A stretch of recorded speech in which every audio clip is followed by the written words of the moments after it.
Angel, are you vaccinated, Angel? I know you have a miraculous pendant. Angel? Okay. So, okay, Angel.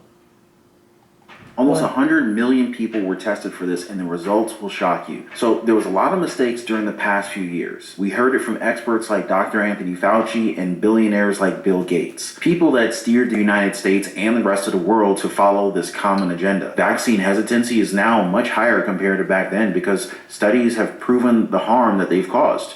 And this study focuses yet again on C19 and the jabs that many were forced to take. Now, what's shocking is that even more harmful side effects are being monitored. Now, before we really deep dive into this topic, all I ask of you guys is take 1 second, drop a quick like for the video. I totally appreciate that. And I want to thank you guys so much for always taking the time to share these videos. It really helps out the channel a ton. Now, I want you guys to understand that the numbers I'm going to show you, they're not 100% accurate. In the way that the numbers are represented in the study, they're severely underreported due to the small window of time that they provided it for, meaning that there's a high likelihood that the cases where these side effects were seen are much higher. All right, so keep that in mind. So the Global Vaccine Data Network studied 99 million vaccinated people from all across the globe. 10 sites were included across 8 countries with researchers comparing the observed with expected rate for 13 neurological, blood, and health-related medical conditions. 2 of the most common side effects that were seen as of late are connected to heart conditions. You guys remember what happened to LeBron James' son, Bronny James, right? So they're called myocarditis and pericarditis. Studies of myocarditis show that it predominantly affected young males under 40 years old and caused inflammation of the heart muscles. It's also been proven that this is a major cause for sudden and unexpected deaths. Pericarditis is also fatal for many people, and it causes a swelling in the tissue surrounding the heart. Now, both of these conditions have been directly linked to vaccines made by Pfizer, Moderna,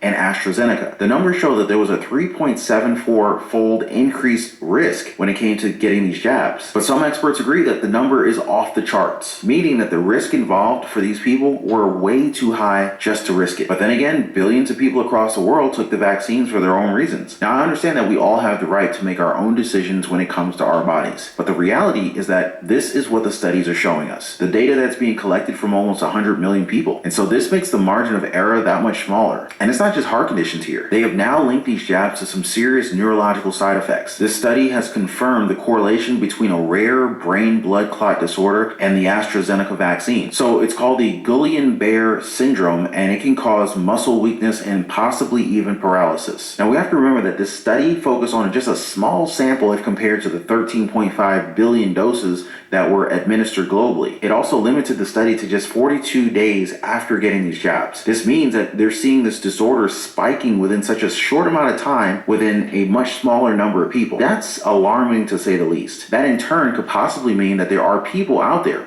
that have been affected by these jabs, but they weren't even reported. And just so you guys remember, AstraZeneca's vaccine was actually discontinued in a number of countries. Makes you wonder why, right? This is because of a spike in cases of cerebral venous sinus thrombosis, or CVST, an exceptionally rare type of cerebral clot. It's so rare that it's only seen in 0.3 to 0.4 people out of every 100,000. But yet, the message remains the same. If you want to be safe from this virus, it's best to get your jabs and the booster shots, right? That's what they're telling us. This is under the premise that the risks are minuscule, that the chances of you actually getting these potentially life-threatening illnesses is worth the risks. However, not many Americans seem to be going with that message any longer. In fact, a Rasmussen report shows that more than half of Americans, or 53%, believe that the C19 vaccines have actually caused excess deaths. These are not my words. This is coming straight from the report. So even if they're telling us not to worry, a majority of the population is fearful of the side effects. We've also heard from the numerous doctors and practitioners that have been silenced for going against the C19 vaccine narrative, which leads many experts to say that it's only a matter of time until we see a massive backlash from the people who were affected by these jabs. They did such a good job of masking what these vaccines could do that back in 2021,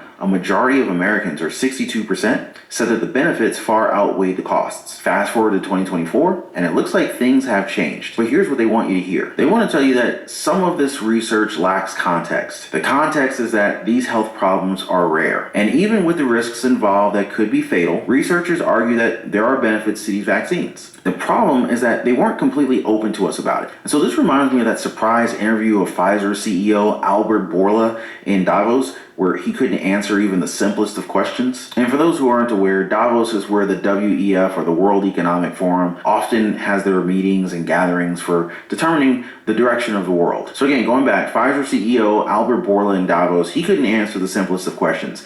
And that is because they lied to us about the vaccines. Mr. Bourla, can I ask you, when did you know that the vaccines didn't stop transmission? How long did you know that without saying it publicly? Thank you very much. I'm sorry. To that question. I mean, we now know that the vaccines didn't stop transmission, but why did you keep it secret? You said it was 100% effective, then 90%, then 80%, then 70%. But we now know that the vaccines do not stop transmission. Why did you keep that secret? Have a nice day. I won't have a nice day until I know the answer. Why did you keep it a secret that your vaccine did not stop transmission? Is it time to apologise to the world, sir? To give refunds back to the countries that poured all their money into your vaccine that doesn't work, your ineffective vaccine? Yeah, you have a little bit around. Are you not ashamed of what you've done in the last couple of years? Do you have any apologies to the public, sir? Are you proud of it? You've made millions on the backs of people's entire livelihoods. How does that feel to walk the streets as a millionaire on the backs of the regular person at home in Australia, in England, in Canada? What do you think about on your yacht, sir? What do you think about on your private jet? Are you worried about product liability? Are you worried about myocarditis?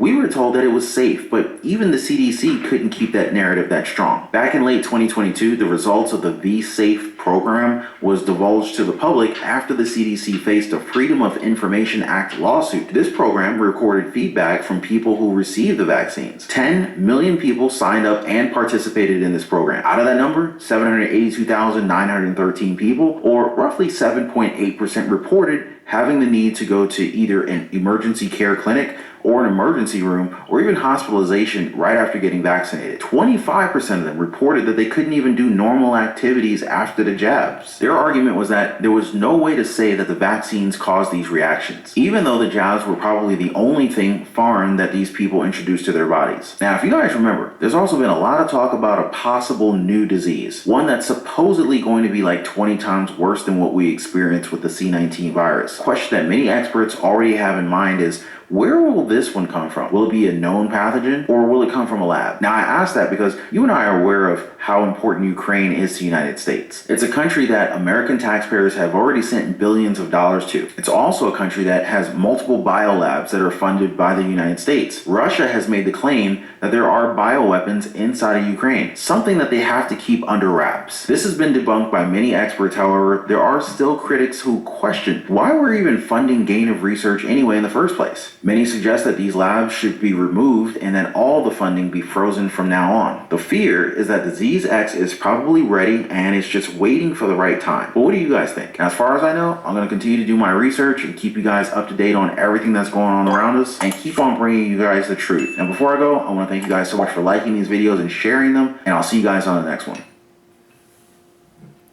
Angel, don't remove that miraculous pendant. I know you're not vaccinated. Okay?